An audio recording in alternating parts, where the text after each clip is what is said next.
The story of housing in many Western countries reads like a tale of two eras. In the aftermath of World War II, nations like Australia, Britain, Canada, and the United States embraced an ambitious vision of affordable housing. Governments launched building programs, offered favorable mortgages, and created public housing, ensuring returning veterans and their growing families could access affordable homes. Young people in their early 20s could reasonably expect to buy a house and start a family. But starting in the 1970s, a profound shift occurred. Little by little, these nations began dismantling the very policies that had created widespread housing security. Public housing was sold off, financial regulations were loosened, and housing increasingly became a vehicle for wealth creation. Today, we're living with the consequences. A global housing crisis that today's guest says represents one of the greatest generational betrayals in modern history. Former Supreme Court of Victoria Judge Kevin Bell explores this transformation in his new book, Housing, The Great Australian Right. Through historical analysis, Bell traces how Australia went from a nation that prioritized housing access to one where young people face unprecedented barriers to home ownership. He examines the deep intergenerational inequity at play, connecting housing security to broader challenges like climate change and declining birth rates. Bell is a fierce advocate for the power of human rights. Join us as we explore Bell's compelling case for a human rights-based approach to housing, one that demands new legislation to hold governments accountable and create the transformational change we desperately need. This is Pushback Talks. I'm Frederick Gerten, and I'm the filmmaker. And I'm Leilani Farha, and I'm the advocate.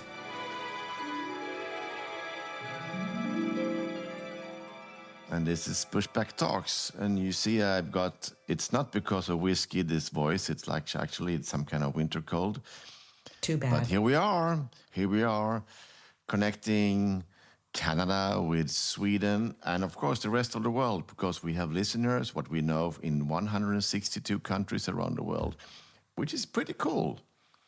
And Leilani, there's been we met a lot of amazing people last year. You remember what we did this podcast last year also?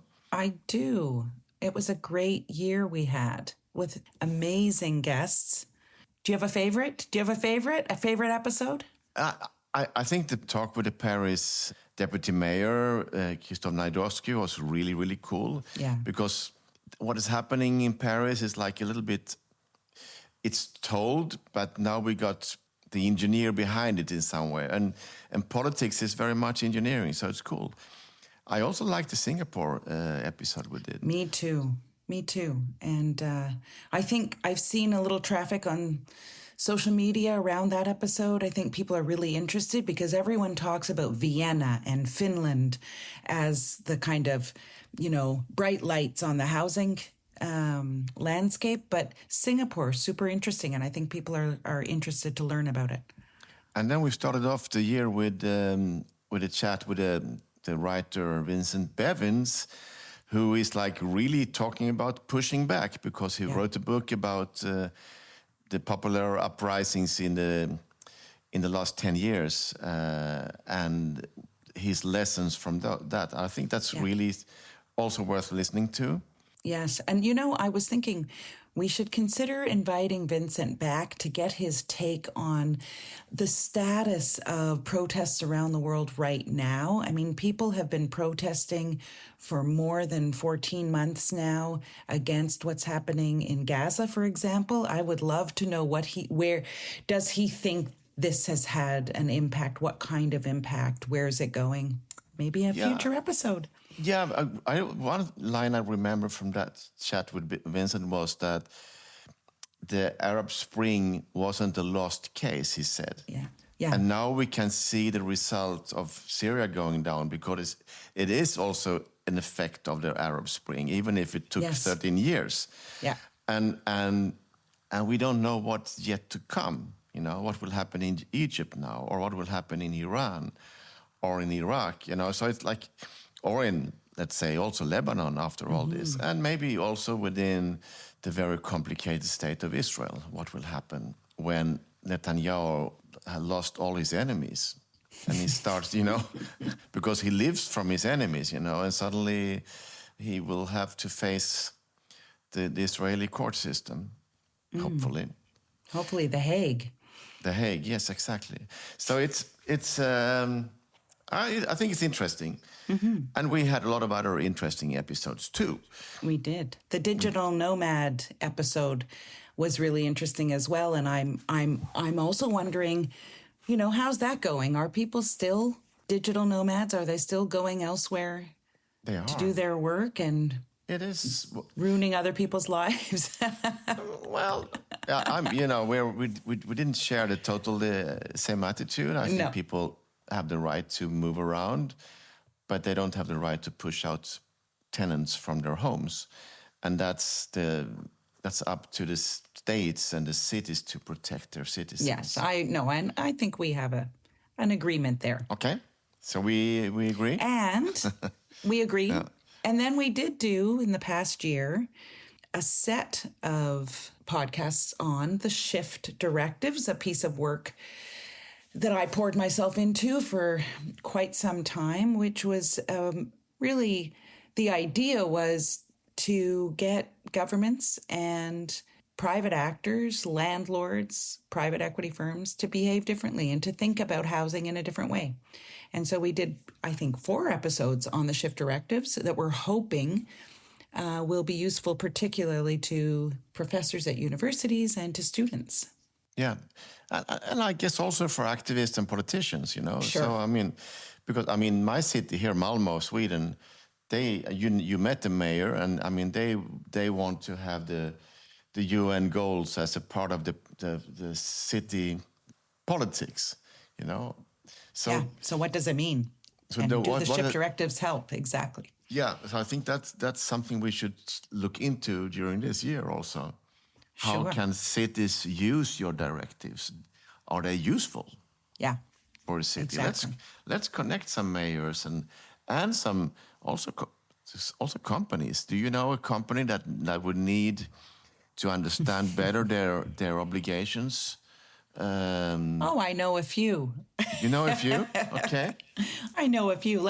Let's leave them nameless on this introduction. Yeah.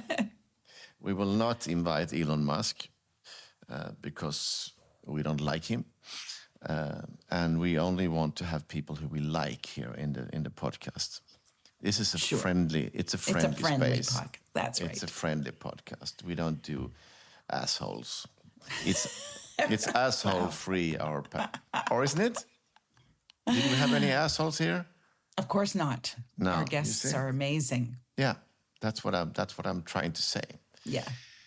So, my dear, you are in Canada. I'm in Sweden, and that's like we have this 6-hour time difference, which most of the time works quite well. Mm-hmm. But then when we have guests who are like further away, for example, in Australia or New Zealand, it gets really complicated to find a recording time that is not 4 a.m. for some of us. Impossible. It is the only time zone that's totally impossible. So how can people live out there? That's the question. I lived out there. You did, yeah. But then you went and then up I moved back quickly. Yeah, you're up in the ice belt, yeah. Ice storms. That's right. So to solve that problem, you and Kirsten interviewed Kevin Bell, who is a Supreme Court member in the state of Victoria in Australia. Former Supreme Court judge. But for me, a Supreme Court judge is forever. Yeah, it's true. Once a judge, always a judge. Yeah, I would say so. But okay, it might be different in Australia. But I'm Swedish and far away from everything. But anyway, so what did you talk about? It was a great interview with Kevin Bell, who's written a very succinct, tidy book called Housing, The Great Australian Right. And what he does is he talks about the housing crisis in Australia, which is going strong, the crisis that is. He talks about a lot of problems in the housing sector, from young people not having places they can buy because they can't afford anything. They can barely afford the rent. He talks about people being evicted, gentrification, financialization, these sorts of things.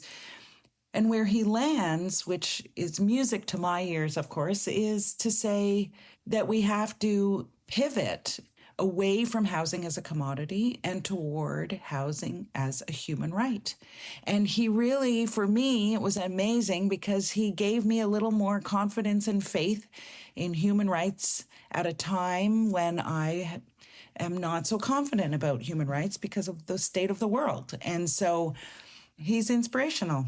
He gave you hope. He gave me hope. That's what we do in Pushback Talks. Inspiration and hope. And one more thing. I read a story about the demographic crisis in the world. I don't know if it's a crisis, but obviously the birth rates are going down drastically. South Korea is the worst. They have like 0.7 birth per woman, which is like meaning that the population is shrinking. Yeah. But that goes for most Western countries also, very low birth rate. And one of the biggest explanations, or what we're going to talk about in this podcast, is young people cannot afford a home anymore. So this is what is going to happen now and what we're going to talk about with Kevin Bell in Australia.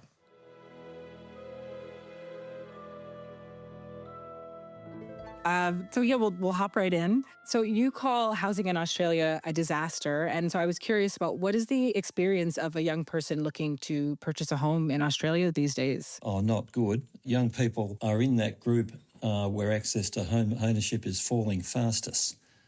So by contrast with the immediate post-war period, in which my parents were able to access housing in their late 20s, they married young and started a family young. Sorry, not late 20s, late teens, about age 20. My parents were able to access housing, public housing, of course. Now it's almost unheard of for young people of that age to do that. My wife and I have young adult children, well, not that young, in their 30s. They have just been able, with our help, to buy smallish accommodation. For those who are on ordinary wages, even earning 2 wages in a family, let's say a tradesperson earning about, I don't know, $80,000 Australian by 2 equals $180,000 by 2, less tax. Very little chance of buying a home.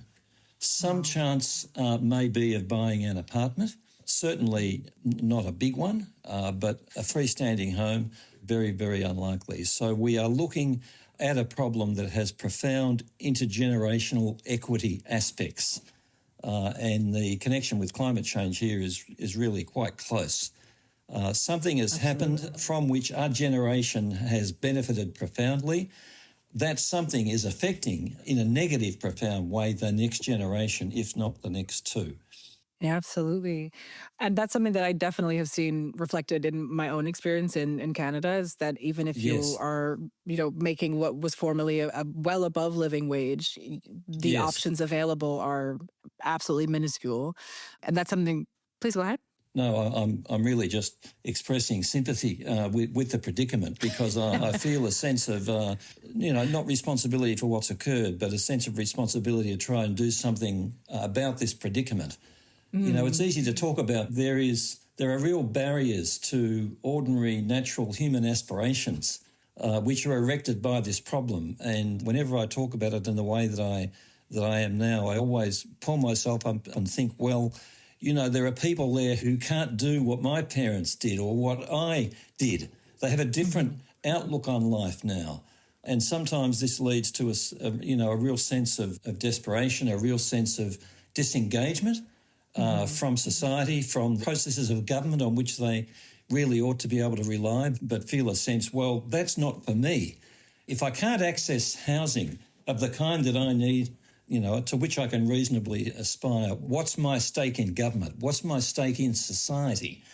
Why should I care about climate change if the government doesn't not only care about that, but doesn't care about housing? Why should I play by the rules at all? Why shouldn't I just become opportunistic? Well, that's it, exactly. And so, that was the reason for my pulling myself up, Kirsten. There used to be an idea that if you did the right things, you'd be okay in the world, right?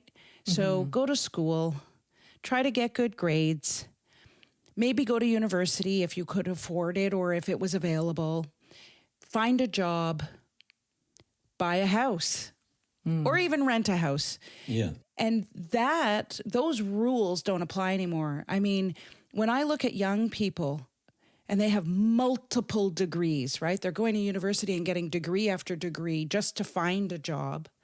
And they're getting a job, and it's a decent job sometimes, or lots of times, and they still don't have that basic security of knowing that they're going to be okay with a home to go back to. And I see that disengagement that you're talking about, Kevin. I have two young adult children, a 19-year-old and a 21-year-old. And both of them, of course, I mean, they grew up in my household, so they know social issues, right? They understand social issues. We talk about them, political issues, but they do not have that feeling of engagement in political decision-making, in politics, because they feel they've been cut out. Absolutely. No one cared about them in terms of the climate. No one cared about them in terms of housing. And so their engagement is quite surprising to me, right? As someone deeply engaged. But I get it. I think young people have really So been... do I.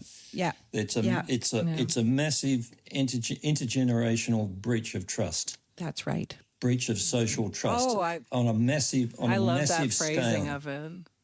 And if they feel they can't trust society to be as beneficial for them as it has been for previous generations, why should they have a stake? Personal stake involves trust in the process. If you have an intergenerational breach of trust on this massive social scale, it's going to undermine social solidarity.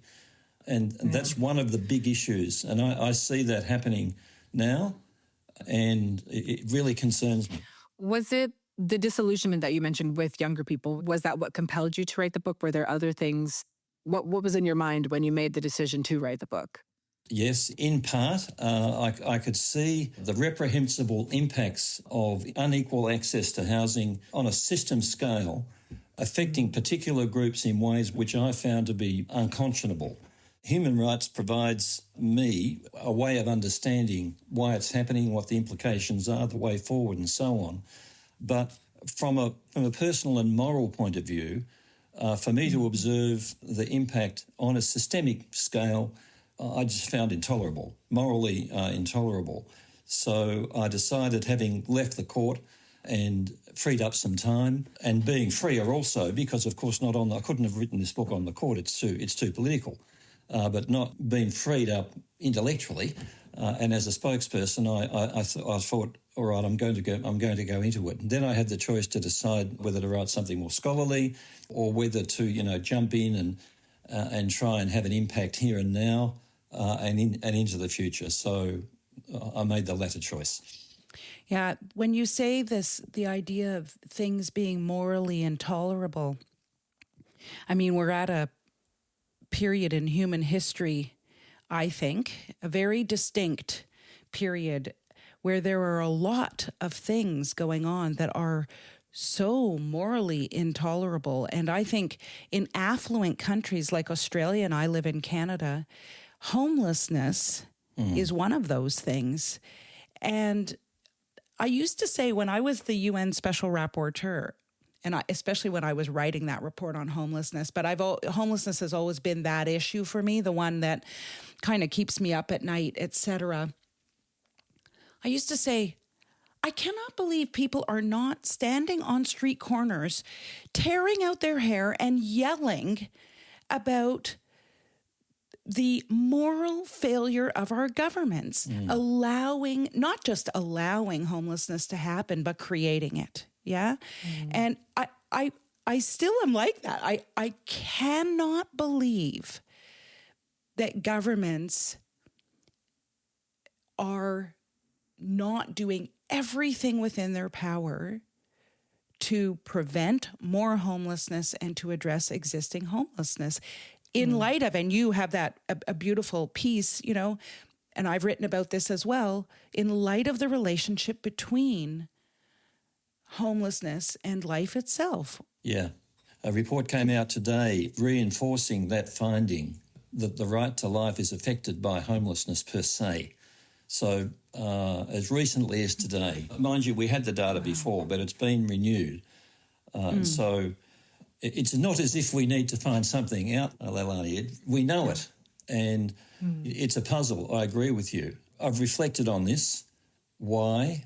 Can we walk along a street and see the person there and not feel this sense of moral outrage or be overcome by human sympathy? And I think there are several reasons for it. And one of the big ones is that we stigmatise the homeless. We see them as somebody who is somehow to blame for their predicament. Now, you don't need to do much research to realise that homelessness is a structural outcome, not a human state that's brought about by the individual themselves. When a housing system, which is made up of component parts, fails, particularly systemically, then what happens at the worst end is that people become homeless. And it's easy to think, well, I don't need to worry about the way the system has produced that because there I see an individual. And then, of course, if you go into homelessness, then you're more liable to become addicted, to have lack of access to things that make your appearance seem acceptable in society, and you can become unpleasant, either in manner or appearance. And so that reinforces the ability of people to be able to say, well, look, I don't need to worry about that person's at fault. I think that's a big part of it. What may change public attitudes to homelessness is that it's becoming a phenomena of the middle class and not just the working class and the poor. And so it really is true that many people are just one family emergency, one loss of a job, one ill health away from being homeless. I think that's something that the pandemic really brought forward in so many countries around the world, is that suddenly people were aware of how close they were to the bottom being, falling out from underneath them. Yes, that's exactly true. I do want to talk about the gendered aspect of this. I think it's really important. We have a growing phenomena in Australia of older women experiencing homelessness. Now, this, of course, is a product of the gendered circumstance in which they live their lives. Unequal access to work, unequal access to money, unequal access to power within a marriage or within their social setting, unequal access to long-term funds through pensions. Through pensions or through, other forms. Really, the saddest things that happen when you engage in public life on calls like this in Australia, and this happens, not infrequently, is that you'll get a caller ringing in and it's an older woman, and she'll talk about the fact that she's living in her car, that she had to flee her home because her husband was violent, or her husband lost all their money, or her husband died and there's nothing left. And I say, well, where are you? And they say, well, I'm in the car. That's my life. I mean, this is morally intolerable. The state of vulnerability of such people is extraordinary. And it is definitely a product of the multifaceted gender implications or gender effects, the way in which women have lived their lives. Only last week I was on a call on a radio program, and a woman rang in and said, I've just been told my agent, she was a renter, not an owner, you can't complain about this rent increase and you better make sure that your car registration is up to date because this will be the last roof over your head. So, it's terrible. It really is terrible. I wouldn't say that that's in any way an exceptional situation to happen. So the gender aspect of homelessness is a huge question and deserves specific attention. Yeah. And one of the things that you say in your book, which I thought is an important thing to say, and it's not said often enough, is that homelessness is caused by a whole bunch of things. Mostly systemic things, but sometimes personal characteristics and personal circumstances as well, whether it's violence for women, it's a huge issue, violence also for LGBTQ, particularly young people. But you say, and so what? Even if it is caused by some personal circumstance, it doesn't have to result in homelessness, right? If you have to leave your home, if you are in a hospital and or a prison and are released, it doesn't have to lead to homelessness, though it so often does, right? That the state has a role to play and they're not playing it. And I just thought that was so important to say, because there's this sense like, oh, well, if you have a low wage job and you get laid off and you're in a violent relationship, well, tough luck for you and you may end up homeless. Like, of course you're going to end up homeless. It's like, well, no, not of course. No, not of course. Not of course. Well, this is where human rights, and particularly human rights as explained by you, Leilani, and your predecessors and your successors, really helps here, because it focuses on the responsibility of the state.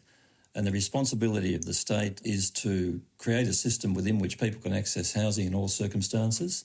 A person who has personal attributes which might make them more vulnerable to homelessness has no lesser right to housing than a person who does not have those attributes.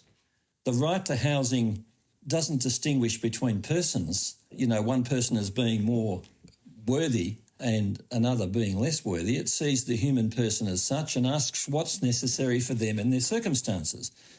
Now, in a society, there are going to be people who don't need much help, and the obligation to respect, that's to say not to get in the way, and to create a system which facilitates access to housing is perhaps the most important aspect of government responsibility.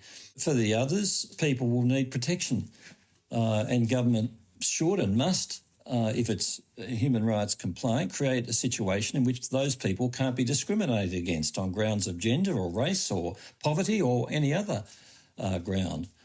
But for the people of the kind that we're talking about now, the state responsibility to fulfil is absolutely fundamental. And that's certainly a dimension of failure of responsibility which we're seeing internationally on a scale that I would think unprecedented. Certainly in Australia, we're seeing a lack of understanding of the obligation to fulfil, to ensure that all people, particularly those most vulnerable, have access to housing so as not to be homeless. Look, frankly, a bit pessimistic as I talk with you here, because the debate in Australia is framed in very much not in human rights terms. It's framed in welfarist terms, it's framed in property terms, it's framed in market terms, it's framed in residual terms. It's a battle. But I am pleased with the impact of the book, because I've been run off my feet carrying the central message about which we're talking, and I've got a couple of big events coming up. I'm going to up the ante a bit. I'm sort of naturally respectful of people, and I don't like to get into fights with people. It's just not my nature. I don't like to criticise people. I prefer to focus on systems and to talk about ideas. But I think the ante needs to be upped, because the degree of human suffering is not decreasing, it's increasing. Here we've got roughly three main parties, the Liberal National Party, who are the Conservative Party, the Labor Party, who are the Progressive Party, call it your Liberal Party in Canada, say. We've got the Greens, and then we've got a group of very interesting independents who are somewhat various, in their political outlook, but they're very open-minded, that's for sure. Now, virtually the first three groups, which represent, 90% of Australia's political class, are not working within a framework that acknowledges human rights, let alone implements human rights. And, of course, we don't have a National Human Rights Act, though we might be on the way to achieving that. But what's happening is that among the independents, there's serious interest in it. Indeed, a bill along the lines of Canada's National Human Rights and Homelessness Act was presented in Parliament, and it's still there, and I've been part of formulating that and progressing it. It's not likely to be accepted, but I'm just using this as an example of the fact that things are happening, but human rights are not mainstreamed here in no way. Yeah. I'd really like to understand a little bit the journey that you went on to your understanding of human rights, if only to better understand how we can bring more people along to a better level of understanding. When you talk about how it's not being implemented in policy, it's not being enacted by different parties, how can we get people to that level of understanding? And so I would really love to know what your journey of understanding was. Where did you start, and how did you get to this point of understanding with human rights? Yeah, sure. Well, I was at university in the 70s. I went straight into the field when I left university and began work at the Tenants Union of Victoria, which was then was not a funded organisation, but we got some money from a major charity to set up an advice service, and I was the lawyer who was employed to set that advice service up. So it was a legal centre, in other words, an NGO legal advice service.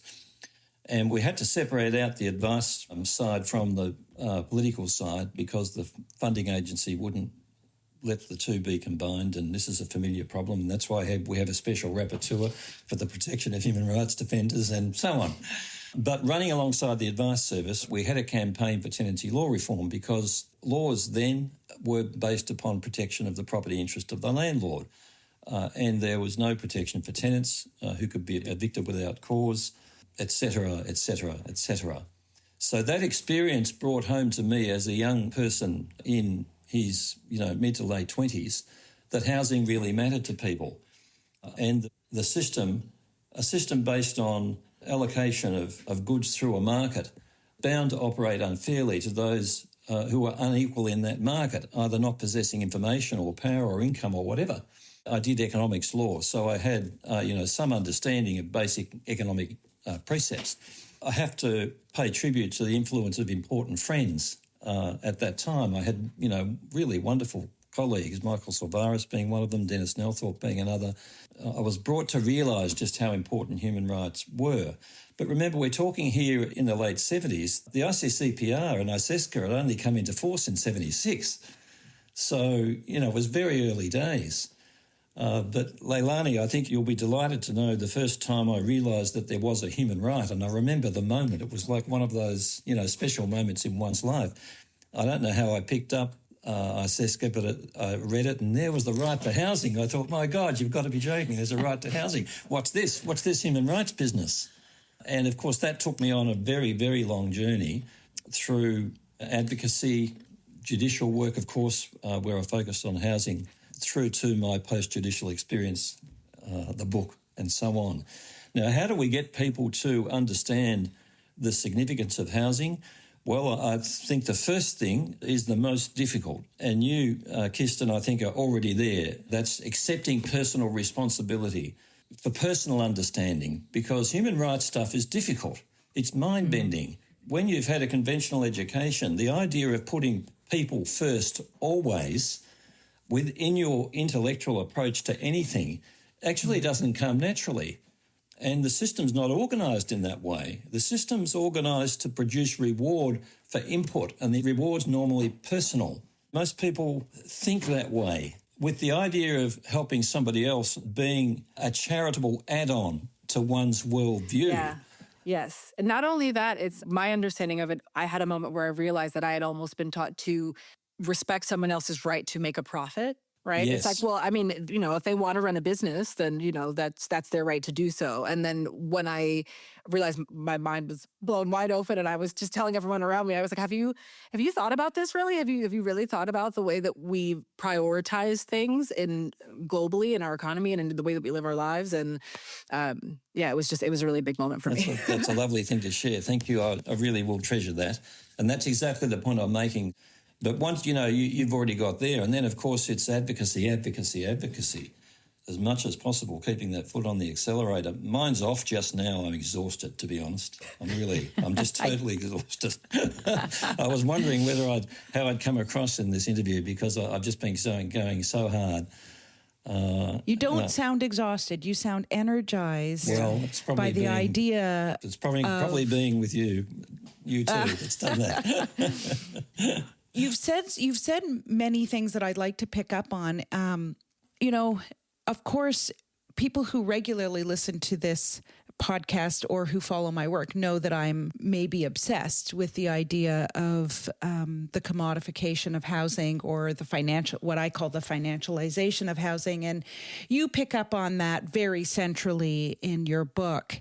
And maybe, Kevin, you could just comment on, I really liked your approach with respect to how you view it. It's slightly different from my own, and I learned a lot. Where you trace commodification back to, I think is really interesting. Maybe you could share that. Yes. Well, thank you for the question, and I do indeed. And I think we have to go back to the origins of property and to Western conceptions of property, which goes to the very nature of our being and our epistemology, the kind of knowledge that we possess, impacts heavily, I think, on our attitude to housing and how we treat it.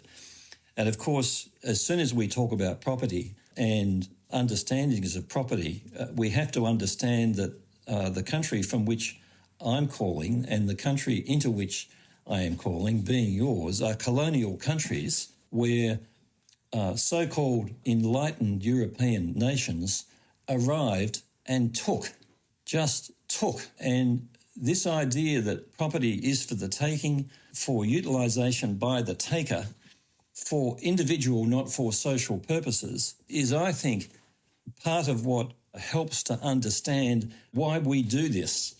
What's the fascination with property? Certainly in Australia, it's a fascination. We are a very property-focused place, I must say. You know, I travel a bit, and you don't get the same property fascination in some other places as here. And I tell the story in the book, which I'm reminded of talking to you about somebody who arrived on a ship in not far from here in the 1800s and came here to take land from the Bunurong, being the people who are the traditional owners of this country and still are, to whose elders I pay my respects, both past and present. And this idea that you can have property, that you are entitled to it actually, that you can do with it what you want. You can have not just that property but other property, that the more property you have affects how you think about yourself, and the less property that other people have affects how you think about them.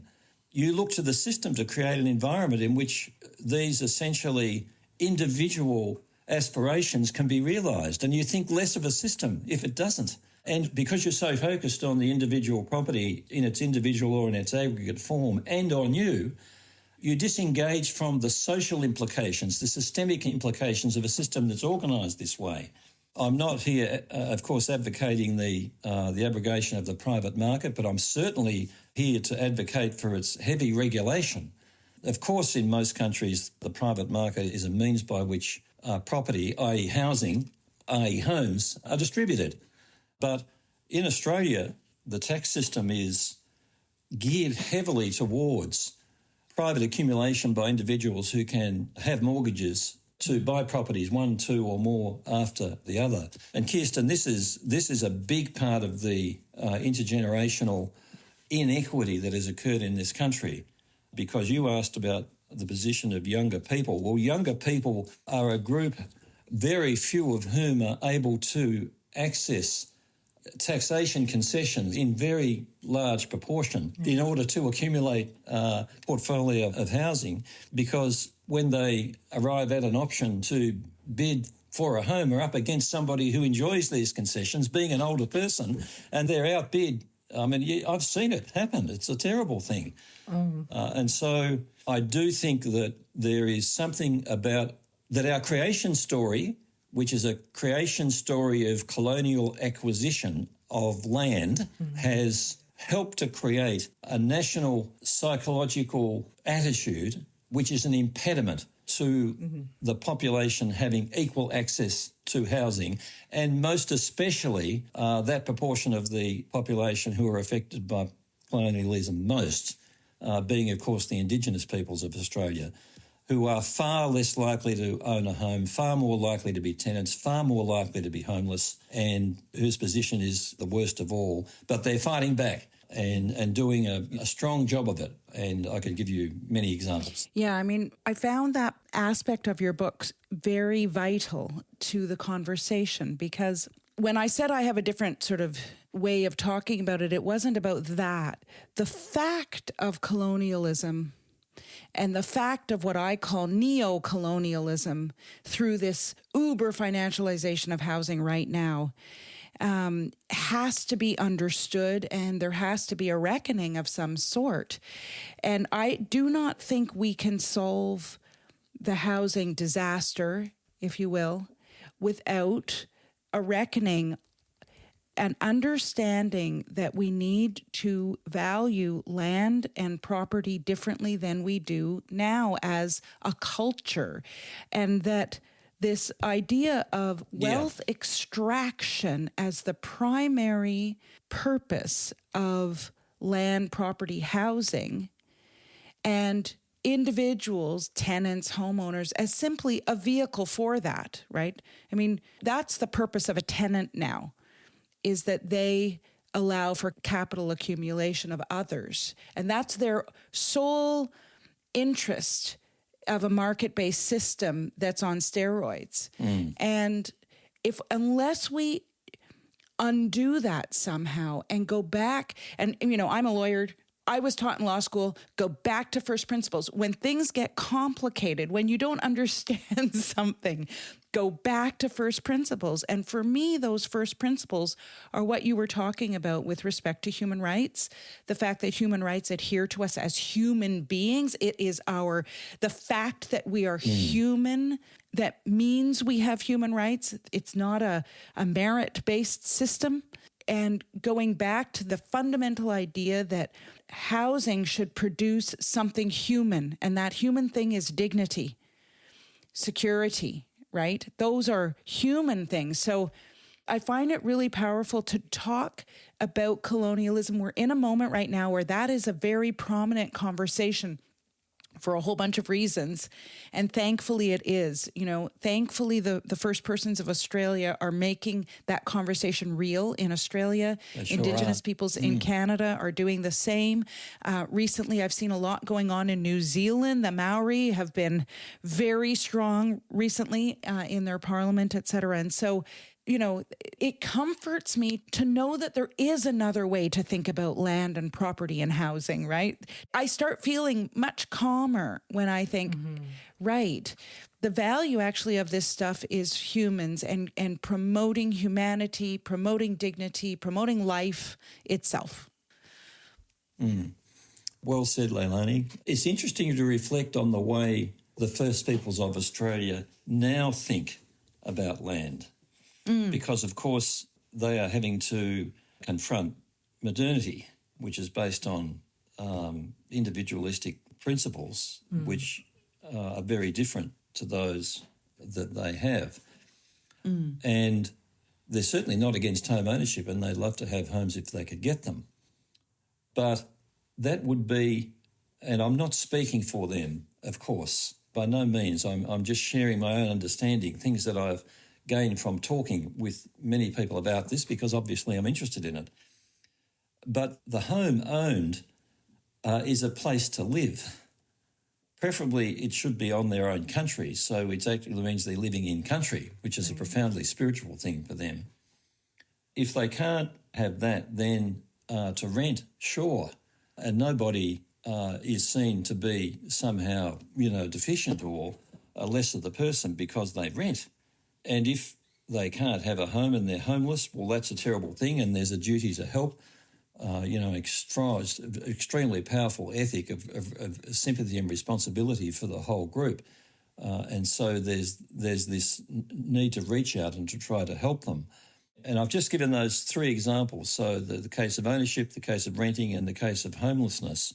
And the thing that's really I want to stress is how connected this whole thing is to a system of life. And so land's connected to a person-centred system of life or understanding of life. And I guess I can add a fourth component to this, which is where land or country, which is the word we use here, is protected in and of itself because it's a beautiful thing. And so there's a sense of connection and responsibility for it. And so you have this other dimension, this you might say this environmental or this spiritual dimension of understanding land. Now, I think I've just described something wholly different to a Western approach to land. And it just goes, I think, to show that values and epistemology, ways of understanding, are just so important to this debate. And I have become increasingly of the view that we need to understand better why we think about land and property in the way that we do.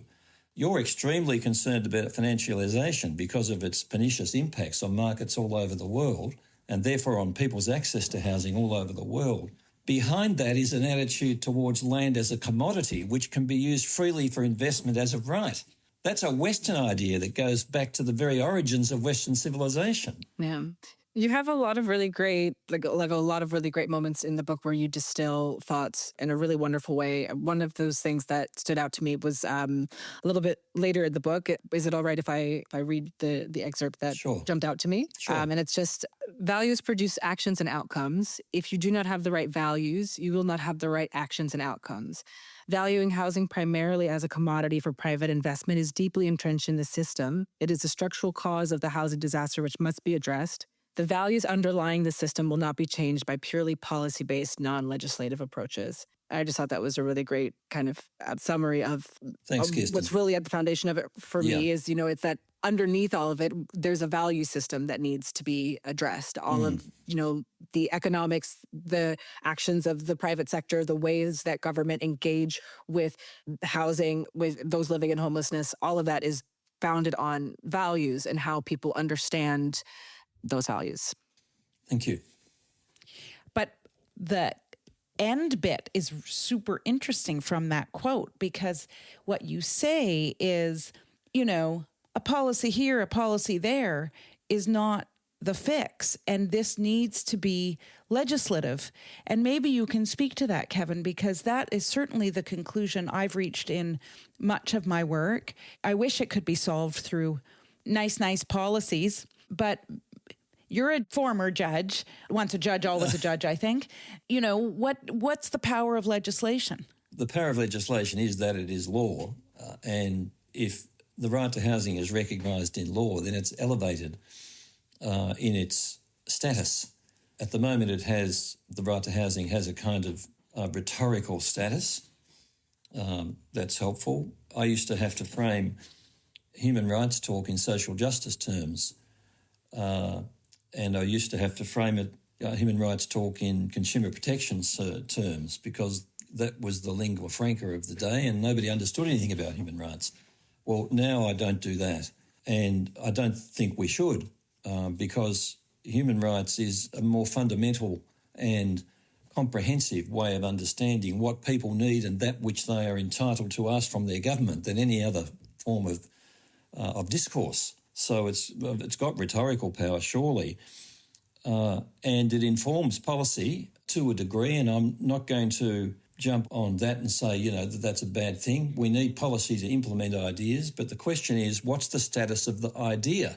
And when the status of the idea is just written in words and not in law, it's got a lesser status, and it's much easier not to listen to or to pretend to listen to or to not fully embrace. When it's in law, it's in a wholly different category, and it's much harder to change. And, of course, people, depending on the form of the implementation, and Leilani, you've written extensively about the different ways that human rights can be implemented in legal form, and so you will know that one can do it constitutionally, you can do it in legislation, you can have complaint tribunals, you can have plans, and you can have all these things. And the Shift website is a very good resource, I might say, of information about human rights can be implemented in all sorts of ways. But it's not just that because I'm a judge and a lawyer that I emphasise that. It's because I want to see results, and I want to see results of the kind that involve government accountability. And I want to see results that involve empowerment of people at various stages, design, implementation, the afterwork, and law is the way to do that. Now, I'm quite pessimistic about the capacity or interest of the current mainstream political environment to embrace these thoughts. The Labor government here, I think, is motivated by the idea that working people have been shut out of power in capitalist society. They've now got that power and they're going to use it for the ideas in which they believe, and they're not going to be held to account to any other form of accountability than the electoral cycle.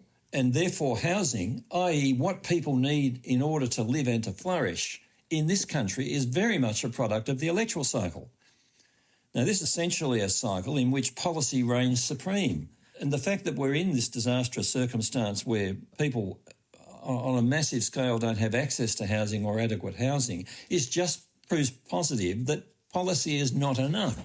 We need something much stronger. I'm not saying external to the electoral cycle in the sense that I want to, take this away from the power of the people to decide, because it must always be a question that's determined democratically by the people in the society concerned. I'm not saying that. But we do need structural changes to the system which embed ideas based on values, picking up your point, Kirsten, which are different to the ones on which the present system is based. Now, it could be done constitutionally. There's 40-plus countries of the world where that's been done. We're a long way, I think, from that as a possibility. A lot of people do ask me about this. I'm surprised at just there is a bit of interest in it, but it's not a mainstream interest, I do not think. Now, we are going into an election in March-ish. The current forecast is that Labor, if they win, will not win a majority, and nor will the Liberal National Party if they win majority, and there will be a significant crossbench. And the independents are becoming a very interesting political class in this country, and there are a few of them who are interested, very interested, in different ways of looking at the way housing works in this country and doing so from a human rights point of view. So we're entering an interesting space. It sounds like it, indeed. Yeah, we'll just have to see. Well, if you would ever like a Canadian take on what happens if you go down the road of a legislated right to housing and accountability mechanisms that attach, I'd be more than happy to discuss that with you or any of the independents. Well, invitation accepted. Let's follow that up, shall we? Yeah, we should follow that up. We should for sure. follow I'd be that happy. up. Yeah, I know you're really busy, but I'd love to chat with you about that. Well, this, would be part of my work for sure. In your book, you mention the Canadian experience. For our listeners, in 2019, the Government of Canada adopted legislation called the National Housing Strategy Act. And for the first time in this country, it recognized through legislation that housing is a fundamental human right, and that recognition is the policy of the Government of Canada. What I liked in your book, Kevin, is that you said, these are early days, and early days indeed. That was a very wise way to frame it. Yeah. The commodification of housing, if we take Kevin's position, dates back to colonial times in both of our nations. The neoliberal economic framework that a lot of this housing stuff sits in, weak tenant protections, tax breaks for homeowners and developers, that frame has existed for 30, 40 years now. And this human rights stuff is new in Canada. And so we can expect it to take some time to really adhere and gel. Let's put it that way. One of the things, I'm going to throw this to you as a little caution. One of the things we didn't do with legislation here in Canada is we didn't have a requirement that the government annually perhaps review all laws and policies related to housing for their consistency with the human right to housing. And as a result, what's happened is there's this language in a National Housing Strategy Act saying housing is a fundamental human right, but it's not trickling or seeping into the policies. So we've seen no policy shift, actually. They continue to mostly, we've seen little bits and pieces, maybe a little more social housing, maybe a little more money for homelessness, but not the kind of transformation that human rights really compels. That's what I love about human rights. It is transformational. This focus on the human being, real standards that have to be met, monitoring and accountability. These are, a certain way to spend resources, certain outcomes are required. That hasn't yet happened. But yes, I see. As you say, it's early days. Yeah. And so at least I can say I have noticed a difference in the types of conversations we're starting to have in this country. And that's the beginning, right? We have to build a new narrative. And that goes to Kirsten's point. Yeah, all noted. Let's follow that up in a subsequent discussion because I would like to know more. Yeah, absolutely. And maybe get over to Canada and have a look at some point. That would be excellent. Yeah. Yeah. It's about time for us to wrap up. I'd have a little bit more of a question. You mentioned at the beginning that maybe it was time to up the ante, and I was just curious how you were thinking to do that. Yeah. Oh, well, I think I'm going to do it on Tuesday. I'm addressing a major conference of community housing providers. It's called Faith Housing. So it's the entire faith-based NGO sector. And by faith, I mean all of them. So we're talking about a really significant group of people. And a few of their leaders have read the book and they've invited me to address their conference. And I think I will really call on them to think more deeply about human rights, not just to treat it as an interesting idea, but as something that they should pick up and run with. I think that that civil society needs to be a stronger advocate for transformational change based on human rights. I intend to express a much stronger intolerance with the paucity of existing ameliorative approaches, which will leave 1 million plus people behind. I think I will criticise ideas that simply compare the big amount being spent now, being seen to be big because it's to be compared with the practically nothing that was spent previously.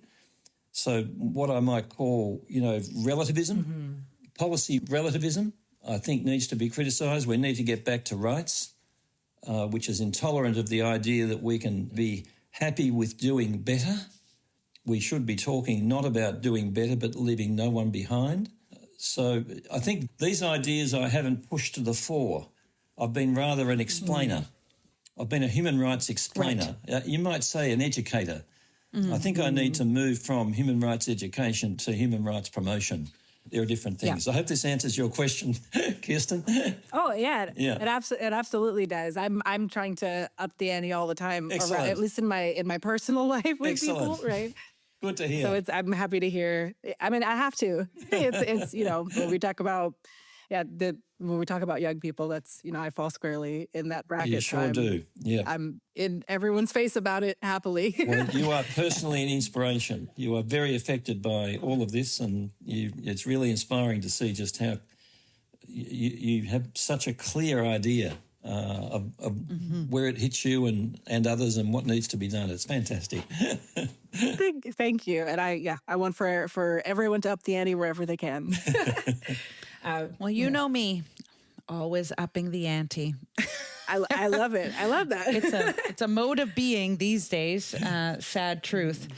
But I'm going to take what you said, Kevin, and feel fortified by that, because sometimes I start feeling a little bit alone. And so it's very nice to know that there are many of us, and we shall walk together.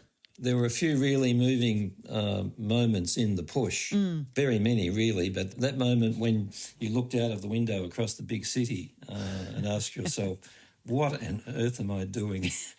Yeah. Am I ridiculous? Is this ridiculous? Yes. I ask myself that all the time. I really felt for you then. And the other moment in the middle of one of your campaigns when you're in the back of the room and your family rang. And you flooded completely. And I really, and you just couldn't talk. And I feel like that a lot too. So. Exactly.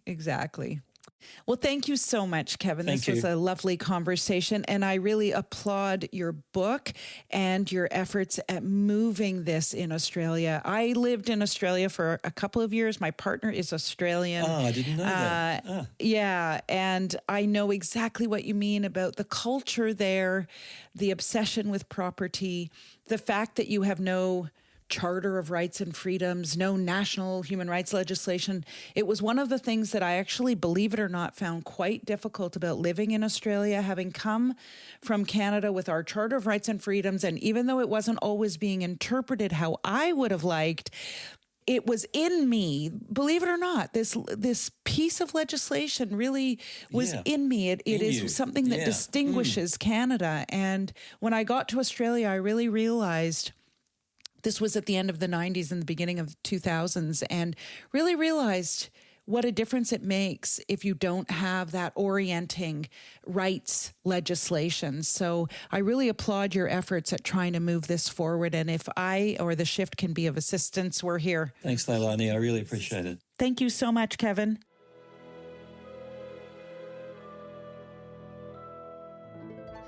Thank you very much, Leilani and Kirsten. And of course, thanks to Kevin Bell for giving his time to our podcast. Leilani, and now, what's up? We will run this podcast one more year. Let's continue. Let's continue. Lots of people to talk to. And lots of money we don't have. So how do we finance this podcast? Well, first we need people to listen to the podcast and send it on to friends so that they can listen. And once they get hooked on it, which they will inevitably, they can go to patreon.com and look for Pushback Talks and give us some love and money. Yeah. But I mean, you're right to rate the podcast and to talk about it and to, write some comments. It helps in this world of algorithms. So please be our friend and tell your friends about our podcast. That's all. Leilani, have a good walk in the winter landscape of Ottawa. I will. And then I will try to do my best where I am. I'm actually in South Africa. Take care. A biento. Ciao, ciao. Bye. Ciao, ciao. Pushback Talks is produced by WG Film. To support the podcast, become a patron by going to patreon.com/pushbacktalks. Follow us on social media at make_the_shift and push_the_film. Or check out our websites, maketheshift.org, pushthefilm.com, or breakingsocialfilm.com.